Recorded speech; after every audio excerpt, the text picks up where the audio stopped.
Le profit et les crises. Pour Hariri Emmanuel, dans une économie marchande, certains revenus naissent avant la vente de la marchandise. Les salaires, les intérêts, les impôts. Ce revenu existe avant la vente de la marchandise. Un revenu né après la vente, c'est le profit d'entreprise.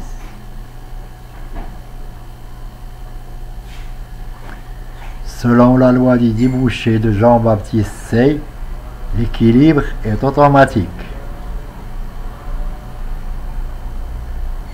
Ce sont les revenus créés par la production de la marchandise qui vont causer sa vente.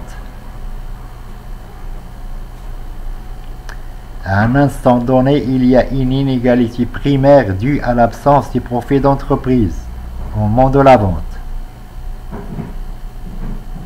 Cette anomalie caractérise le système marchand, ce qui fait dire à Hariri Emmanuel que les systèmes marchands sont exposés a priori aux crises de surproduction. La vente d'une marchandise est toujours difficile à réaliser dans un système marchand.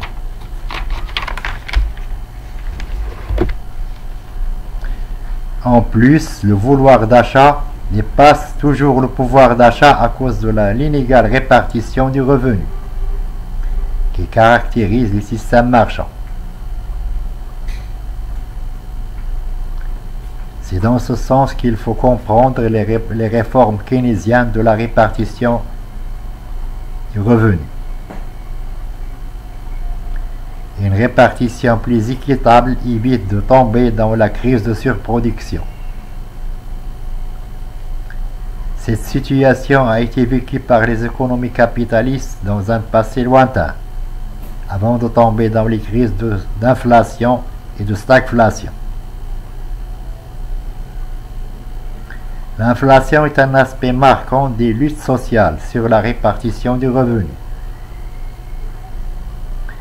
Certains économistes vont jusqu'à dire que lorsque les salaires prennent l'escalier, les prix prennent l'ascenseur. Bref, chaque acteur économique milite pour son compte. Les salariés peuvent aujourd'hui revendiquer des hausses de salaire sans risque de licenciement. Syndicats, partis politiques, etc. Les entreprises peuvent augmenter le prix de vente de leurs marchandises sans risque de baisse du volume de leurs ventes. Monopole cartel.